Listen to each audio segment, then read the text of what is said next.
and good evening. My name is Isadora Therese S. Araujo from Group 4 of Environmental Science, and I am here to discuss about the type of hazardous and nuclear material. In the first one, we will be talking about the nuclear waste. Waste generated from nuclear power plants and nuclear weapon technology is arguably the most dangerous created by society. The dangers associated with nuclear waste are compounded by the extremely long half-life of radioactive materials, during which they maintain their hazardous properties. Dangers from nuclear waste include both immediate health risks and long-term risks related to increases in cancer and birth defects.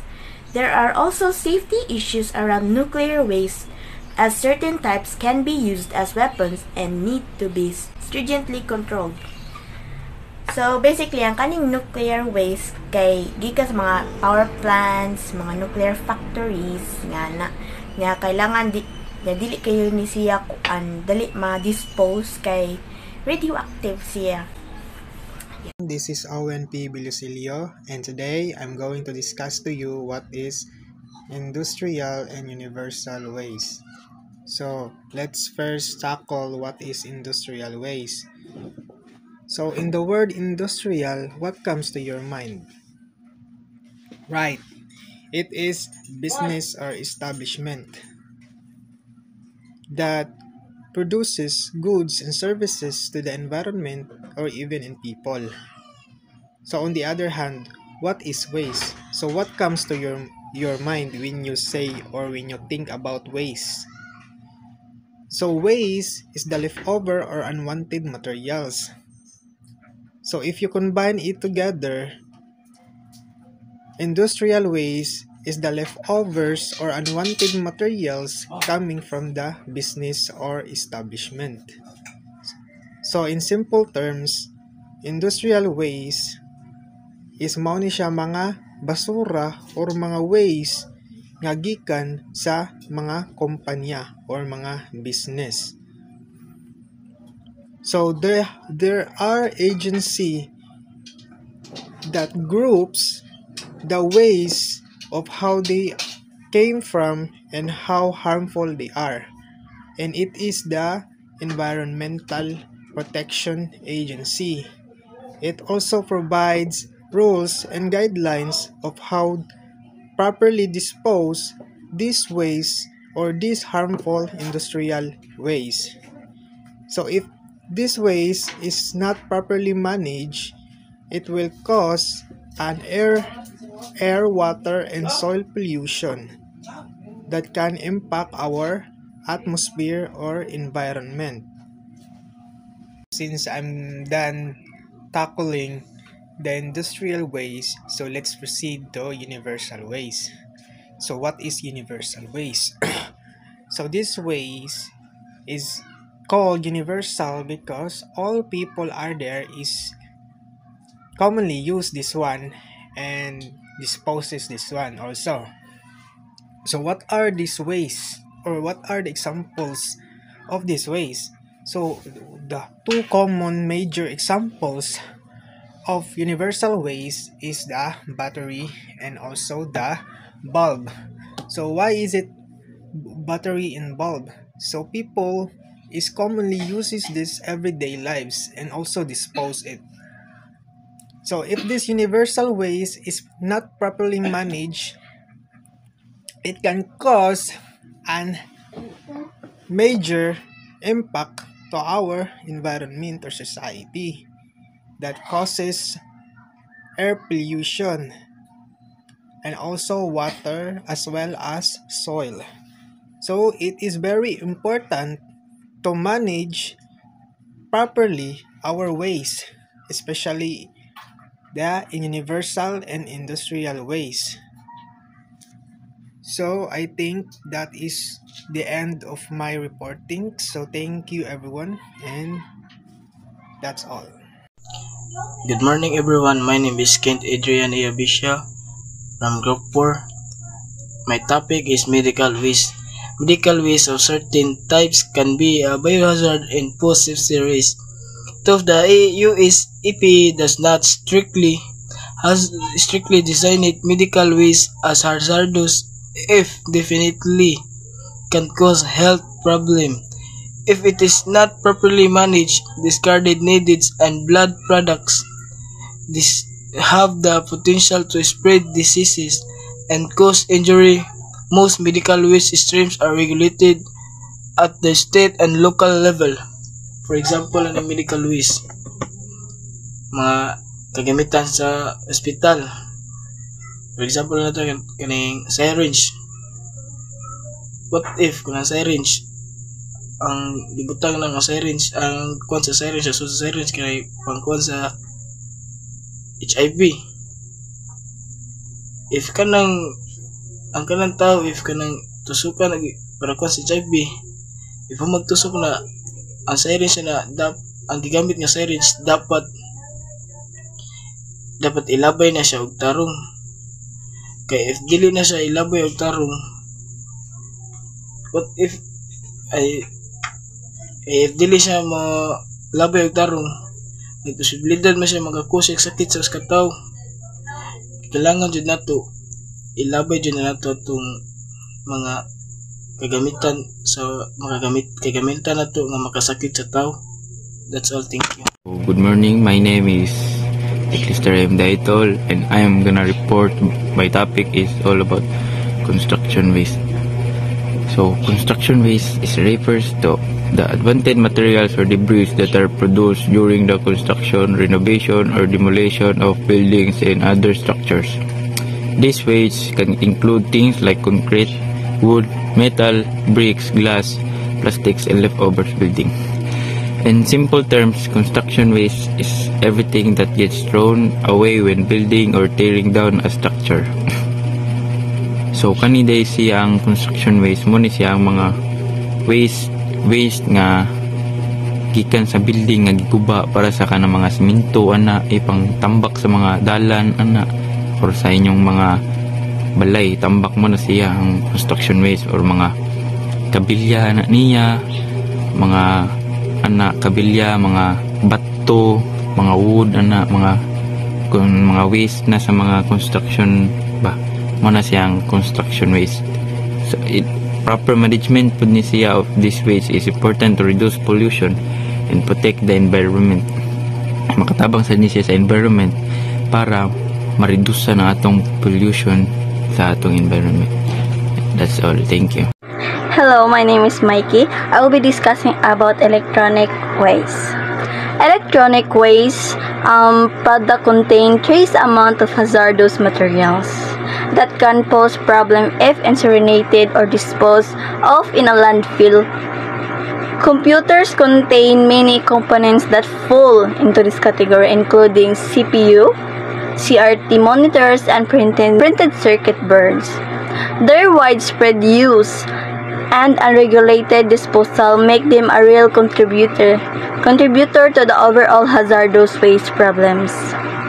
As we all know, these discard devices are considered e-waste and can become a threat to a health and the environment if they are not disposed of and recycled appropriately.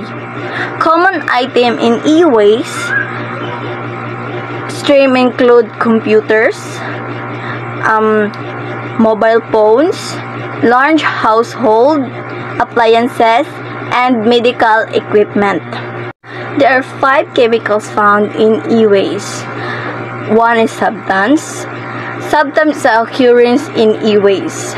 Second is lead, CRT screen, batteries, printed wiring boards, lithium, Li batteries, mercury, fluorescent lamp that provide backlighting, and LCDs in some alkaline batteries and mercury weighted switches.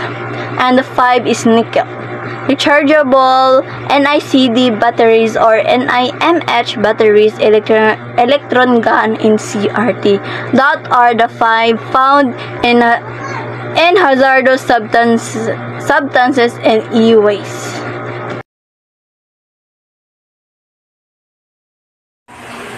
So hello everyone, my name is Ruben Joshua Gala and I'll be discussing the hazardous waste disposal sites. So hazardous waste facilities are facilities that stores and disposes toxic materials. To dispose and to store the toxic materials, they follow a specific procedure like transporting it with a container, and it must be contained and it is handled and disposed with proper procedures and guidelines. So the purpose of this is to protect public health and environment by controlling the toxic hazardous materials collected. So the hazardous waste are put into the one facilities to avoid contaminating other environment or our environment and protect our health also. So the safety measures are linear leachate systems to prevent leakage to the groundwater, and monitoring wells to check if there's a contamination. So a disposal sites is also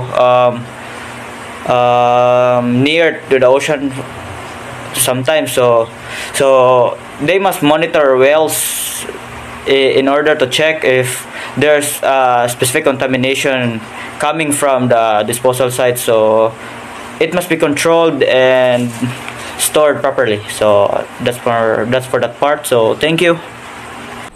Good morning, good afternoon, and good evening. Once again, my name is Isadora Therese S. Araujo, and I am here to discuss about the containment in hazardous waste disposal sites. Containment, being within the intended containment, differentiates radioactive material from radioactive contamination. When radioactive materials are concentrated to a detectable level outside a planned containment, the area affected is generally referred to as contaminated. There are a large number of techniques for containing radioactive material so that it does not spread beyond the containment and become contamination.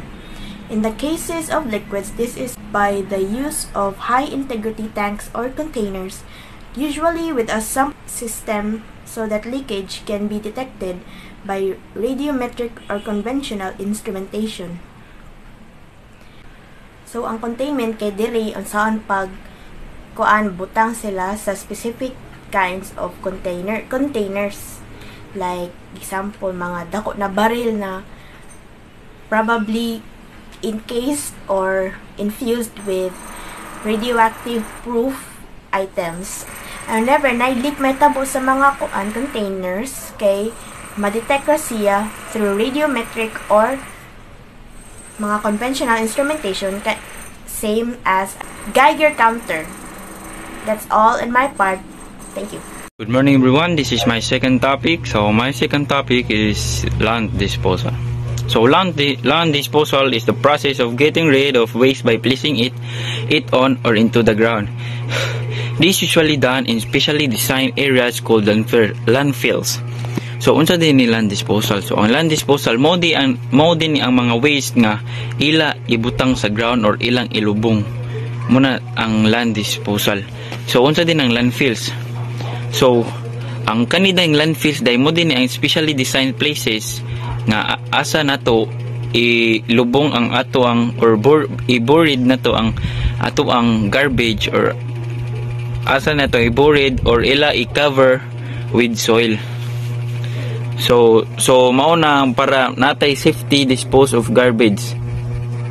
They are used for many kinds of waste like households, trash, construction debris, and other non-hazardous materials. So however, ang land disposal kay if not man kung dili ni ma-manage properly, ang land disposal can cause soil and water pollution. So that's why importante gid nga i-choose na to mag-choose ta og sakto nga landfill sites para og ato i-follow ang proper waste management practice. So mao nang para ma-protect nato ang ato ang environment. So that's all. Thank you. So good morning everyone. I'm CGG Galeros. I will be reporting about storage. So ang storage is a hazardous waste refers only to handling of waste for temporary period of the time before it's treated or disposed or stored somewhere else. The EPA storage fact sheets. So ang EPA stands for Environmental Protection Agency. It's a government agency come from the United States. It's responsible for protecting human health and the environment. EPA creates and informs rules about pollutions and waste management and the safety handling of hazardous and materials to keep air, land, and water keep clean and safe. So for example ani kay katong land, the air pollution, EPA creates limits of how much pollution or factories and vehicles can release into the air to reduce smoke and protect the ozone layer. And thank you. So good evening everyone, I am Arminita Pesalo, and today I will be discussing about underground injection wells. So underground injection wells are used primarily for the disposal of liquid hazardous materials and also regulated according to the Safe Drinking Water Act due to their potential impact on drinking water resources. So in short, that the underground injection wells is to ensure that the water is safe before drinking, and also that is actually the system that to ensure that there is no impact to the water resources. That's why it is very important that we have the underground injection wells. Thank you. So hello everyone, my name is Ruben Josh A. Regala, and I'll be discussing the types of disposal facilities. Hazardous waste facilities are organized by the types of hazardous materials that they are able to process. Some facilities handle recycling of batteries and disposal of batteries. Others specialize in plastics, fluorescent lighting, infectious waste materials, solvents or substance such as antifreeze. Some facilities are governmental run, while others are private commercial facilities. So the example of hazardous waste types of disposal facilities are landfills. So landfills that is structurally engineered, that is used to bury waste to the ground and bury it. And second is surface impoundments, ponds or lagoons that hold liquid hazardous waste. So it is a containment lagoon that is used to store liquids of a hazardous material. So and it is separated from the ocean. And third is incineration facilities, a high in temperature plants that burns waste materials and reduces the volume and destroy harmful substances. And fourth is deep well injection sites, facilities that pump liquid hazardous waste deep underground into rock formations, isolating it from under the environment. And the purpose of these facilities are to separate and contain waste and protect the environment. That's all. So next, we have how to find disposal sites. Most state government websites, in conjunction with the Department of Toxic Substances Control or equivalent department, will provide list of disposal sites according to the materials they are capable of processing. So that's why every time that we have to junk some materials that is actually not needed, that's why we have to list it. We have to list if the materials that we have to i-junk is dili siya useful. And that's why if we have to dispose all the materials that they are not needed, we have to dispose of it correctly. So that's why it is easy to find that where it is allocated. And then we have how we can actually find the disposal sites. First, we have in the online directories, we have to utilize and recycling facilities state locator to find licensed treatment, storage, and disposal facilities by state or RCRA waste code. Second, we have the USAPA. Visit the USAPA's website to search for hazardous waste handlers, treatment, storage, and disposal facilities. So through this mga good, even though it is very kanang online lang siya, through online, but then we have to track it. So dali na siya natin ma-track kung where ta maka-find some disposal sites. That's why it is very important that as we can know how to use a platform through online. So that's why we can actually locate it kung where siya na-locate ang mga disposal sites. And next, we have the government resources.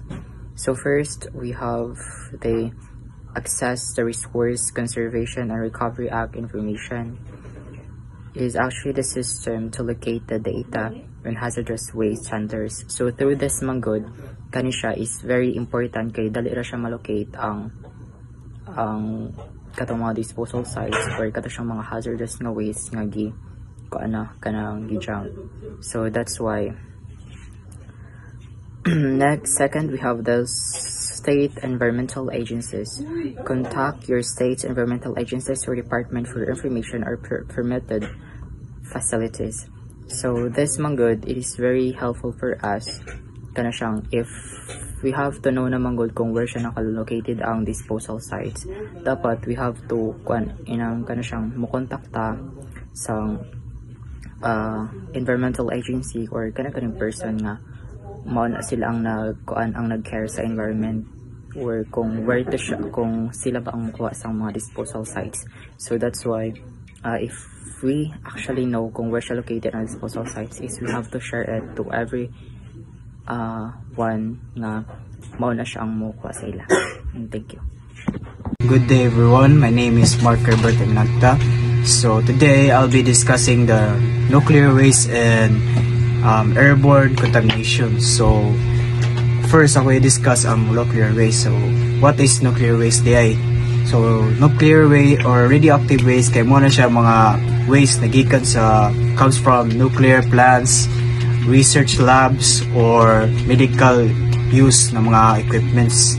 And it's dangerous because it can harm people or it can harm the environment through waste kaning mga nuclear waste and or radioactive waste. So ang radioactive waste kay mustays ni siya in ang uban mustay ra og kaning few hours, days or months. So and while ang other na mga nuclear or radioactive waste kay mustay siya until up to kani years or million years, maabot siya mga million years. And that's why ang mga radioactive waste kay gikuan gini siya, gina-keep gini siya or gi-carefully stored gini siya sa uban mga nuclear plants kay para to avoid mga kaning exposure sa tao kay gini siya dangerous gini siya sa human health. And i-bury ni siya sa deep underground or gitreat ni siya para mo balik siya sa normal na And then so sunod ay kang airborne contamination. So what is airborne contamination? So it happens when a tiny radioactive particles na ni-mix siya sa air na to, and then making dangerous to breathe sa people or sa humans. So people working kaning sa area sa kaning airborne contamination sa plants, mo ni siya parehara sa pag-save kay nagamit ni sila og special na mga respirator and machines na mo clean sa air og mag-monitor sa air sa radiation. So these devices collect and measure radioactive dust to track how much is present over time. So mo siya mag-track ni siya sa paligid o unsa kung nabay mga radioactive na mga particles. So mo na siya mo measure o mo kung naabay sa inyong lugar. So important gani siya sa mga nuclear plants para ma-ensure ang safety sa mga tao. So mora to mo part. So that's all. Thank you. Good morning everyone. I am Lawrence M. Bihagan, and today I will be tackling about internal human contamination. So, what is human internal communication? Human internal communication means when harmful substances like germs, chemicals, or radioactive materials kept inside your body. This can happen by breathing in bad stuff, eating or drinking something dirty, or through cuts on your skin. So, one of the examples of this is kanang ginhawa ka og aso or hugaw nga hangin niya musud sa imong lungs. Mo na ka cause of human internal contamination. And another example is kumukaan ka og pagkaon nga naay bacteria, apil po na nga mo apil po na nga maka-cause of internal human contamination. So human internal communication also means kanang internal, sulod sa imong lawas, sa imong organs, ara na mo mukuha ng mga sakit ba para sa imong mga lawas, and that's harmful for your body, for your health. So that's it. Next is mental health effects. So mental health effects refers to how certain situations or problems impact a person's mind and emotions. These effects can cause feelings like stress, anxiety, sadness, or confusion. If these feelings last long or get worse, they can lead to mental health conditions like depression or anxiety disorders. So, good morning, sir. So, about my reporting is biological cause and effect. So, there are hazardous and nuclear materials can cause serious biological effect on living organisms, especially on humans. These effects can depend on the type of material, the level of exposure, and the route of exposure which is inhalation, ingestion, and contact for radiation exposure. And there is also biological effect of hazardous and nuclear materials, which is number one is cellular and genetic damage. And there are types of cellular and genetic damage. It is ionizing radiation from nuclear materials, and it also damages in our DNA and can cause innervation and called death or uncontrolled cell growth, which cause cancer. And there's number two is cancer development, which is in long-term exposure to reactivate on materials on uranarium and plutonium or calcium, increased risk, or which cause mahulog siya leukemia, and then magkakuan siya thyroid cancer and lung cancer and skin cancer. And that's all. Thank you. mental health effects is also harmful for your body since this affects your mental being, kanang imuang mental health ba, kanang imuang own self ba nga na makakosa siya stress, anxiety, sadness, or confusion about your feelings, emotions, what you feel deep inside. And this can cause, and in the long term, this can cause